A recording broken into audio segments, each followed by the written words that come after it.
জিতলেই super 8 সমীকরণ মাথায় রেখে আর্নস ভেল গ্রাউন্ডে নেপালের মুখোমুখি হয়েছিল বাংলাদেশ। টস হেরে আগে ব্যাটিংয়ে নেমে বাংলাদেশ 19 ওভারে মাত্র 106 রানে অল আউট হওয়ার পর ভয় জেকে বসাই স্বাভাবিক। গ্রোস আইলেটে অপর ম্যাচে নেদারল্যান্ডস যদি শ্রীলঙ্কাকে হারিয়ে দেয় এবং বাংলাদেশের বিপক্ষে নেপাল যদি জিতে যায়, তখন পড়তে হবে নেট রানরেটের হিসাব। কিন্তু শেষ পর্যন্ত নেদারল্যান্ড শ্রীলঙ্কা ম্যাচে তাকিয়ে থাকতে হয়নি বাংলাদেশ। বোলারদের দুর্দান্ত পারফরম্যান্সে নিজেদের ভাগ্য নিজেরাই গড়েছে বাংলাদেশ। নেপালকে 21 রানে হারিয়ে ডি গ্রুপের রানার্স আপ দল হিসেবে টি-20 বিশ্বকাপের সুপার 8-এ উঠেছে বাংলাদেশ। টি-20 বিশ্বকাপে এবারই প্রথম এক টুর্নামেন্ট 3টি ম্যাচ জিতল বাংলাদেশ। এর আগে নেদারল্যান্ডস এবং শ্রীলঙ্কার বিপক্ষে জিতেছে নাজমুলের দল। 4 ম্যাচে 3 জয়ে মোট 6 পয়েন্ট নিয়ে সুপার 8-এ উঠল বাংলাদেশ। 4 ম্যাচের সবগুলো জিতে গ্রুপ চ্যাম্পিয়ন হিসেবে আগেই সুপার 8-এ উঠেছে দক্ষিণ আফ্রিকা। সুপার 8-এ গ্রুপ 1-এ বাংলাদেশের প্রতিপক্ষ ভারত, অস্ট্রেলিয়া ও আফগানিস্তান।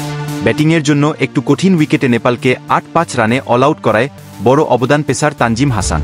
মজার ব্যাপার হল, নিজেদের ইনিংসে প্রথম বলে বাংলাদেশ যেমন উইকেট হারিয়েছে, তেমনি নেপালের ইনিংসে প্রথম বলেই 4 হজম করেছেন তানজিম। কিন্তু তৃতীয় ওভারে ফিরে 3 বলের ব্যবধানে 2টি উইকেট নিয়ে পাল্টা লড়াইয়ের শুরু করেন তিনি।